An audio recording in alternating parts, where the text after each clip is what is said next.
9/11, as we were told repeatedly in the days, weeks, and months after the attack, was the day that changed everything. In the span of one devastating morning, America changed forever. Good morning. America may never be the same, and this is why. American life will change forever as a result of this attack. Nothing will ever be the same again. Nothing will ever be quite the same again. Life will never be quite the same. These were no empty words. They were plain statements of fact. The world did change on that day. 9/11 was the carte blanche for a great reset, the institution of a new normal in international relations and domestic affairs. From the creation of the Department of Homeland Security and the militarization of the police, to the multi-trillion-dollar wars of aggression to reshape the Middle East, our lives today are drastically different than they were before that fateful Tuesday in September 2001. On September the 11th, enemies of freedom committed an act of war against our country.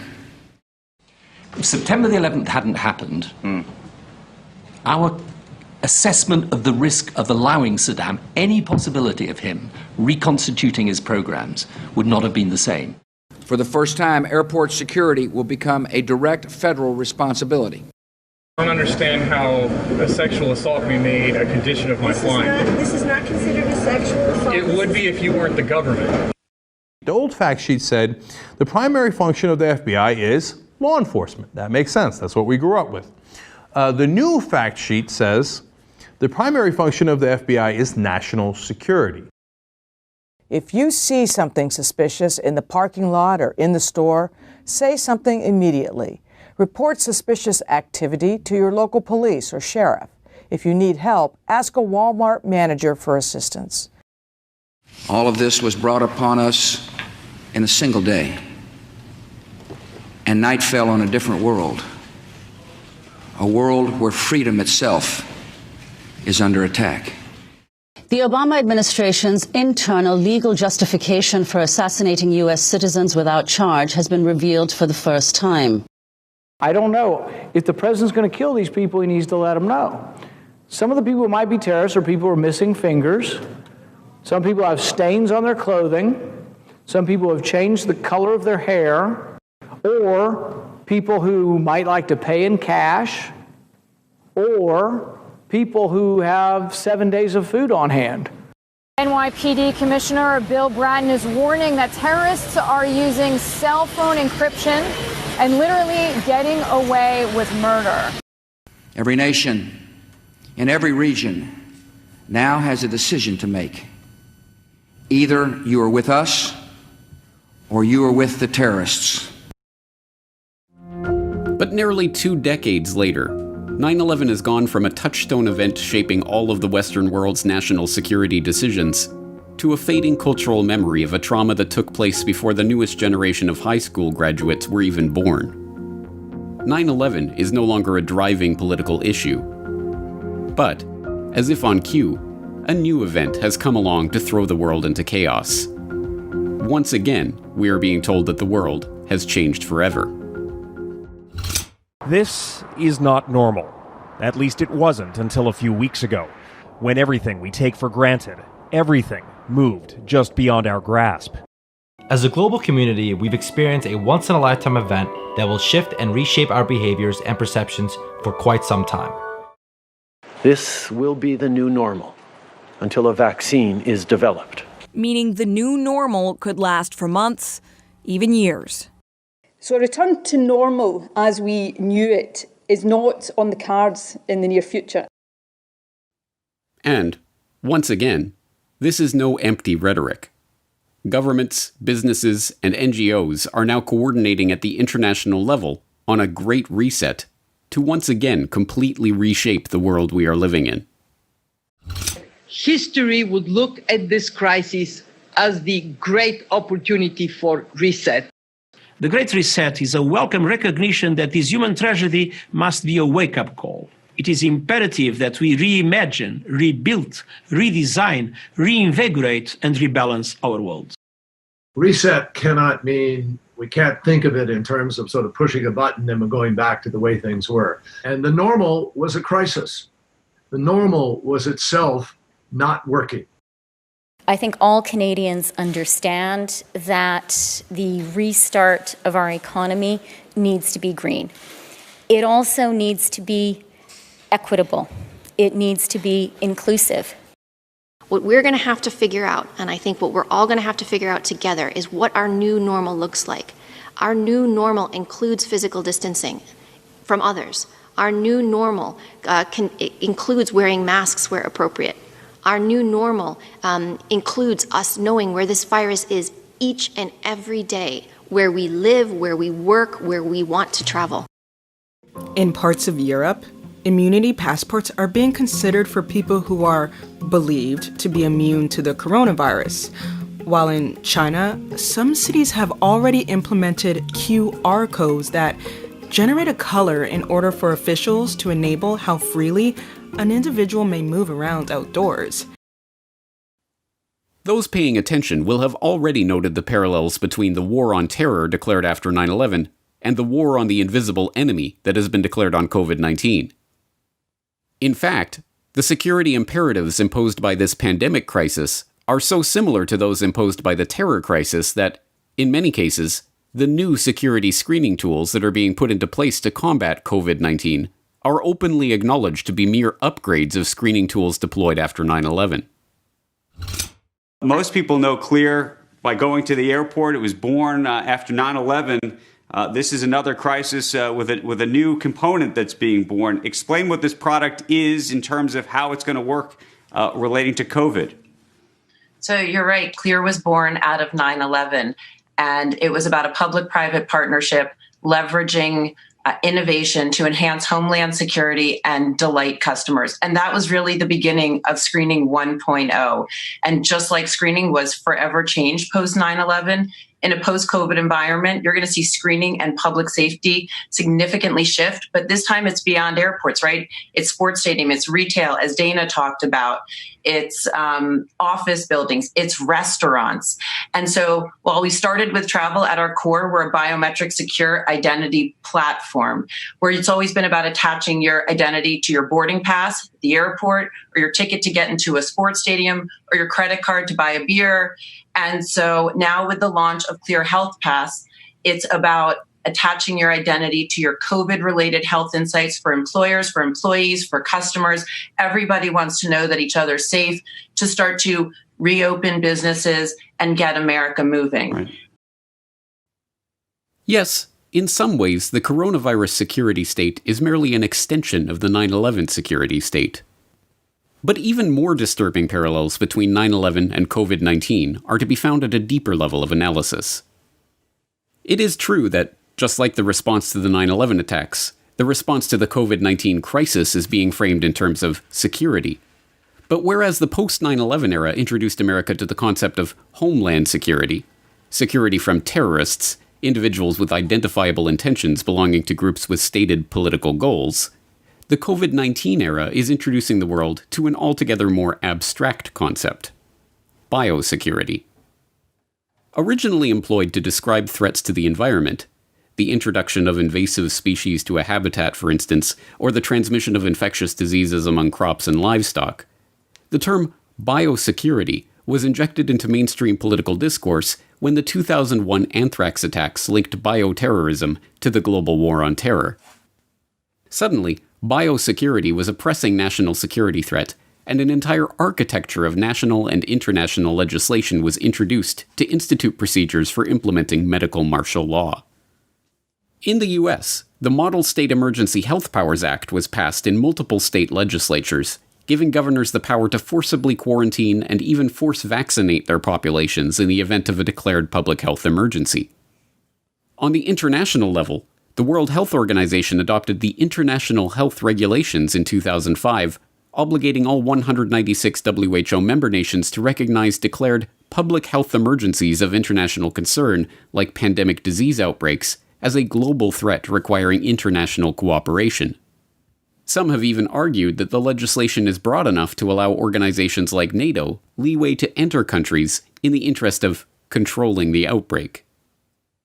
Once again, the tie between this biosecurity paradigm and the war on terror paradigm is openly acknowledged. In a 2002 paper on the emerging biosecurity field, 2 U.S. environmental researchers noted the way that 9/11 had opened the door for biosecurity research and legislation. The events of September 11th and subsequent anthrax assaults have made U.S. policymakers and the public more aware of our vulnerability to organisms released with the intent to cause significant harm, they wrote. In 2010, the World Health Organization issued its own information note on biosecurity, stating that the overarching goal of biosecurity is to prevent, control, and/or manage risks to life and health, and, echoing post-9/11 declarations about the need for global cooperation in the war on terror, that this goal can only be reached through a harmonized and integrated biosecurity approach based on international standards. What this predictably bland language obscures is the way that biosecurity is used to invoke emergency powers and install new security procedures. Just as the Homeland Security paradigm used the presumed threat of terrorism as an excuse to curtail civil liberties, so too does the biosecurity paradigm use presumed threats to public health as an excuse to curtail civil liberties. In Hangzhou, to enter a tower block, you need to have your temperature taken and registered. And you must have an app on your phone into which you input your name, temperature, recent travel, and ID number. The information generates a color code. In Hangzhou, to go out of the community or to public activities, you need to have a green code. This green, yellow or red code is automatically decided through the system. It uses big data to decide whether you've been to affected districts or come into contact with those people. Chinese police officers are also seen in another disturbing video, nailing in wooden planks to block the front door of an apartment with people inside who had just returned home from Wuhan. Afterwards, officials are seen sticking a red sign beside the front door which reads, "The people in this house have just returned from Wuhan. Don't be in contact with them." The poor people inside are heard desperately screaming, "Open the door!"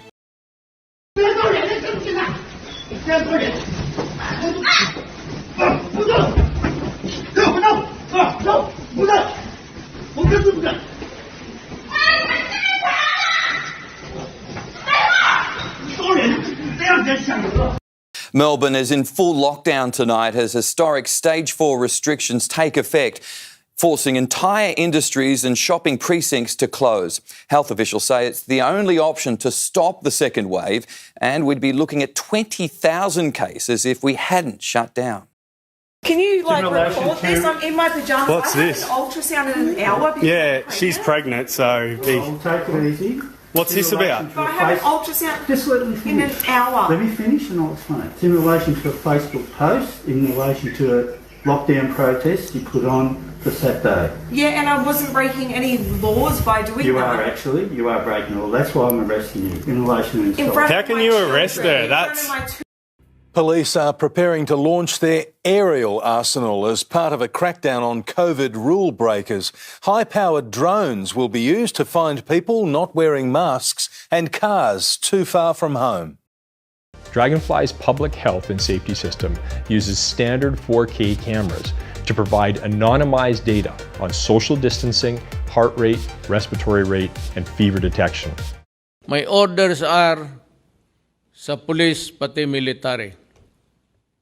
Pati mga barangay, shoot them dead.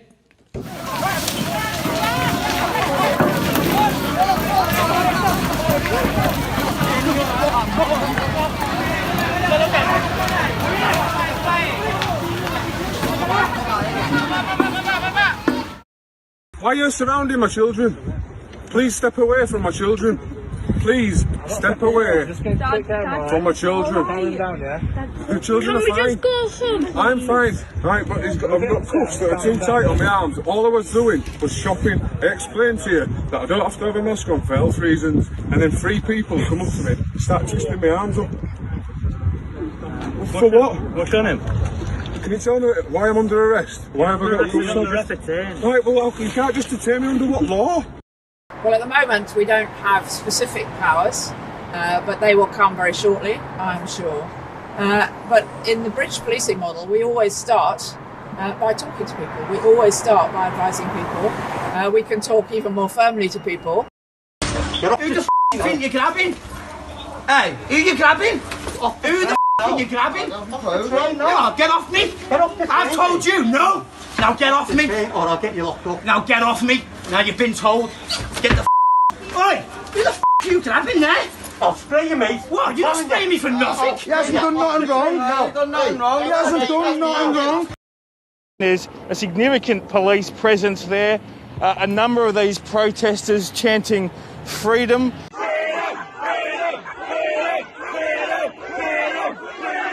We can also see that crowd, just the size of that crowd and the number of police that have gathered. There's public order response, there's mounted police as well.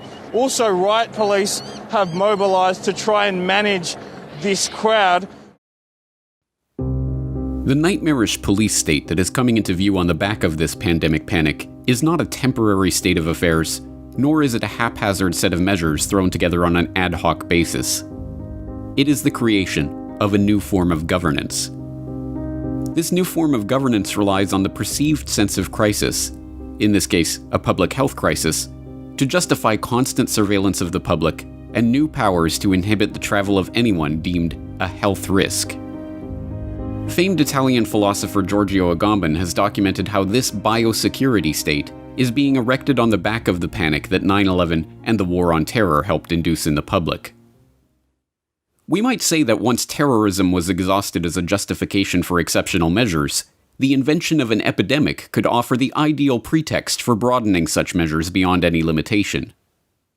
The other factor, no less disquieting, is the state of fear, which in recent years has diffused into individual consciousness and which translates into a real need for states of collective panic, for which the epidemic once again offers the ideal pretext.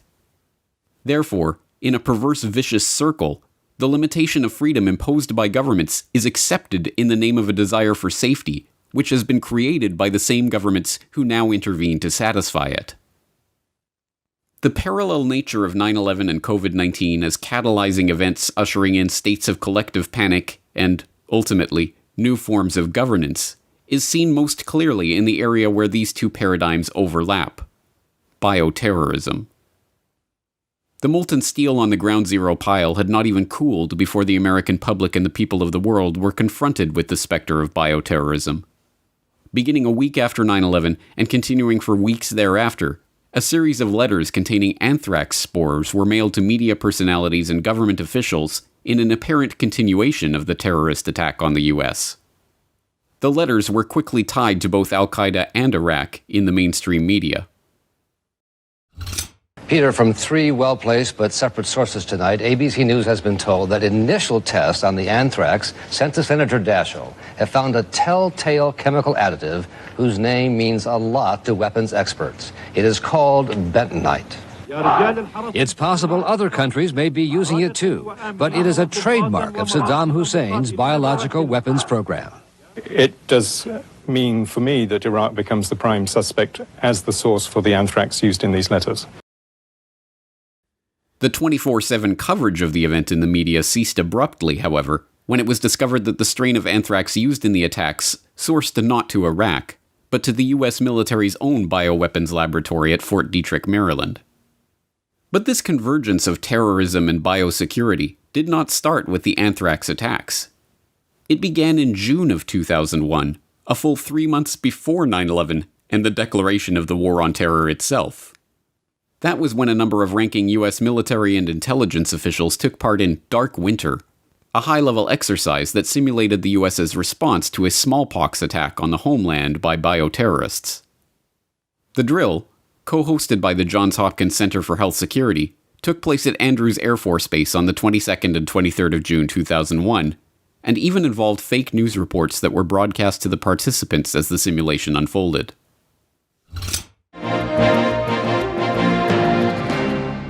On day 6 of the smallpox epidemic, the White House confirmed that federal government officials and military personnel are being vaccinated. 300 people have died. At least 2,000 are infected with smallpox. Still, no group claims responsibility for unleashing the deadly smallpox virus. But NCN has learned that Iraq may have provided the technology behind the attack to terrorist groups based in Afghanistan.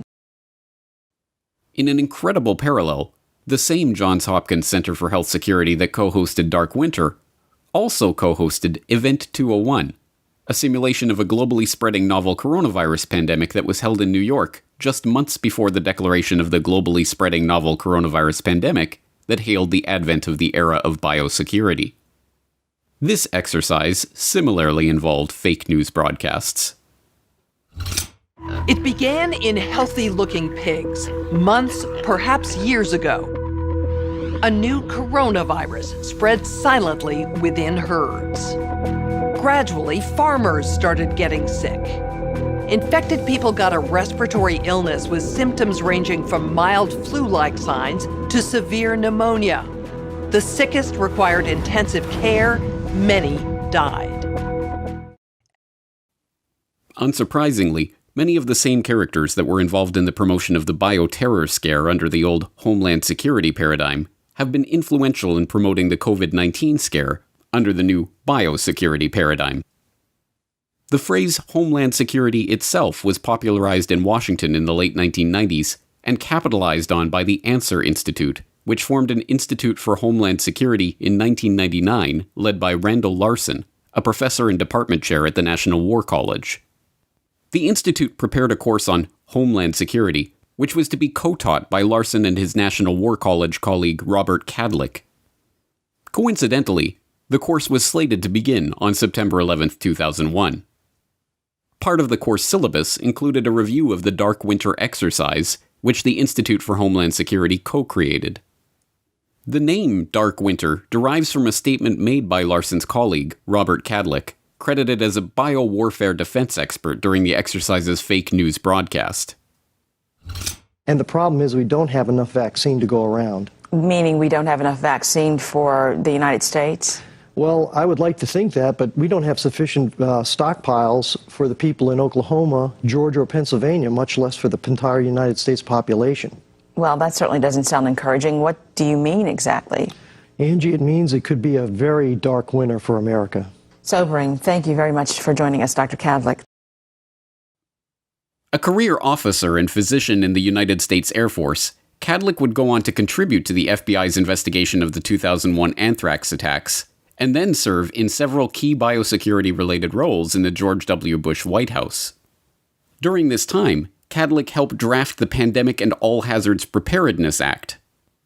Passed by Congress in 2006, the act greatly expanded federal power during public health emergencies and consolidated many of these powers in a new office, the Assistant Secretary for Preparedness and Response.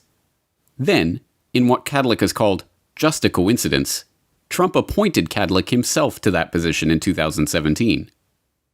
In his role as ASPR, Kadlec oversaw a joint exercise in 2019 named Crimson Contagion. The drill included the National Security Council, the Pentagon, the Department of Homeland Security, and a raft of other government agencies, and simulated the U.S. government's response to a viral pandemic originating in China and spreading around the globe. Like Dark Winter, the Crimson Contagion exercise took place just months before the events it was simulating began to play out in real life. And, like Dark Winter, it gave participants like Kadlec the chance to argue that biosecurity was a pressing national security challenge that the country was ill-prepared to meet.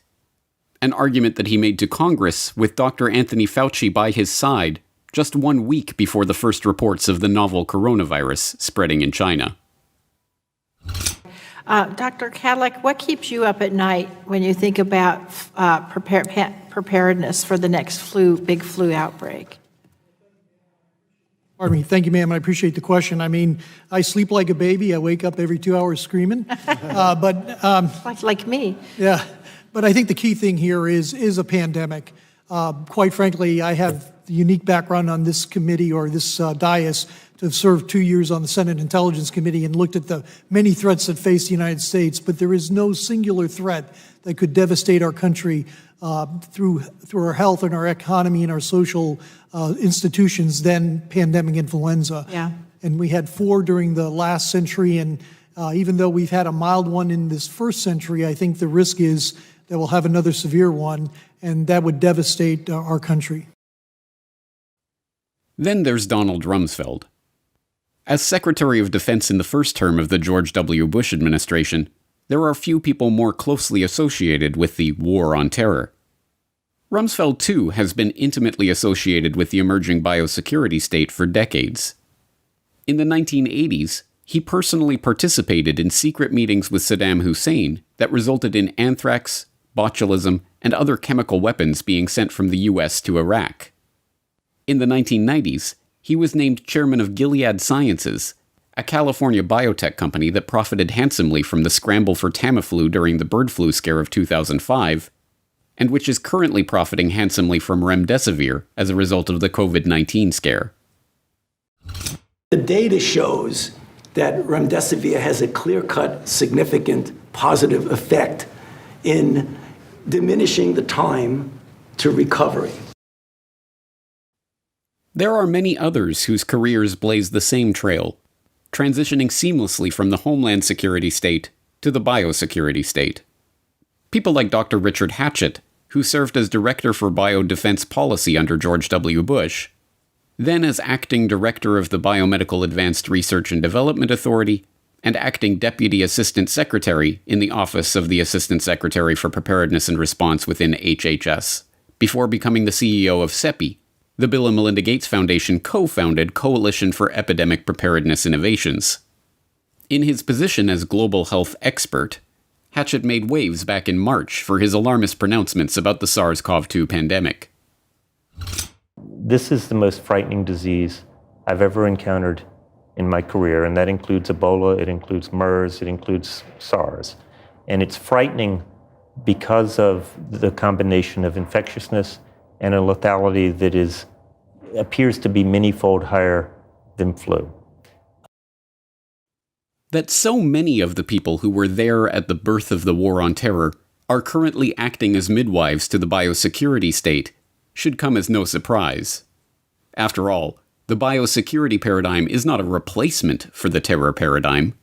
It is its fulfillment. The War on Terror imagined a covert army of foreign invaders slipping through the defenses of the homeland and commandeering the resources of the body politic to wreak internal havoc. The biosecurity state posits largely the same scenario, but now those foreign invaders are not terrorists possessed with a hatred of freedom. They are asymptomatic carriers possessed by a pathogen. Just as the Homeland Security Forces and border security agents were entrusted to protect us from the terrorists, now the frontline heroes, doctors and nurses armed with the tools of the technocratic priest class, can protect us from the invisible enemy. This speaks to an important aspect of the biosecurity state. Ultimately, it is not about health. It is about politics. Once again, we find insight on this turn of events from Giorgio Agamben, who has noted that viral epidemics are, above all, a political concept, which is preparing to become the new terrain of world politics, or non-politics. It is possible, however, that the epidemic that we are living through will be the actualization of the global civil war that, according to the most attentive political theorists, has taken the place of traditional world wars. All nations and all peoples are now in an enduring war with themselves, because the invisible and elusive enemy with which they are struggling is within us. Governments are banning gatherings and events, instituting new screening procedures, quarantining healthy, functioning people against their will, tracking and surveilling every individual, controlling their movements, monitoring their transactions. Make no mistake, the War on Terror is not over. It has just greatly expanded. The proponents of 9/11 Truth have warned for 19 years that the War on Terror was always a war on the public.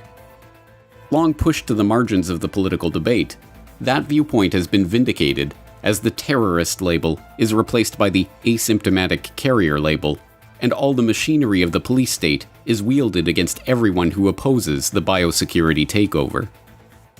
Given that those once derided as conspiracy theorists have turned out to be the most prescient political observers of all, Perhaps it is time to learn the real lessons from 9/11 that mainstream discourse has always excluded. That 9/11 and the war on terror was not a war at all, but a power grab. That the temporary measures brought in to deal with an alleged emergency will never be relinquished. And, most importantly, that unless everyone who cares about this, the most blatant power grab in history, rises up, refuses to cower in fear of the invisible enemy, and reclaims their inalienable rights to freedom of movement, freedom of association, and freedom of assembly, then those freedoms will be gone for good. This is the message of 9/11 Truth, that the world was tricked into giving up their rights in the name of an endless parade of boogeymen. In reality, it was the very politicians and officials claiming to protect us from these boogeymen, the ones donning the mantle of Homeland Security, who were the greatest threat to the public. And now they are claiming we are the boogeymen, asymptomatic carriers of an invisible enemy, walking and talking weapons of mass destruction who must be caged in fear forever, lest the virus kills us all. This is a lie, and it exposes what the fearmongers are themselves afraid of. Free humanity. Gathering. Talking, working, playing, living. It is no small irony that this year's 9/11 memorials have been disrupted by the COVID scare. The torch has well and truly passed, and the annual injunctions to never forget have been replaced by a litany of always remembers. Remember to wear your mask. Remember to stay 6 feet apart. Remember to avoid large groups. Remember to stay home. After 19 years, perhaps it is time to admit that 9/11 Truth failed to expose the war on terror lie in time to derail the Homeland Security agenda. But we are entering a new era, and we have a new chance to wake from this nightmare. Knowing this, the only question is, will we reject the war on the invisible enemy before it's too late? Whatever our choice, we better make it quickly. A great reset is coming.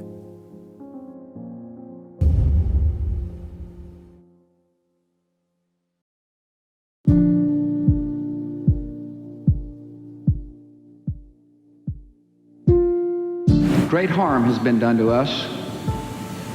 We have suffered great loss. And in our grief and anger, we have found our mission and our moment. Freedom and fear are at war. The advance of human freedom, the great achievement of our time and the great hope of every time, now depends on us.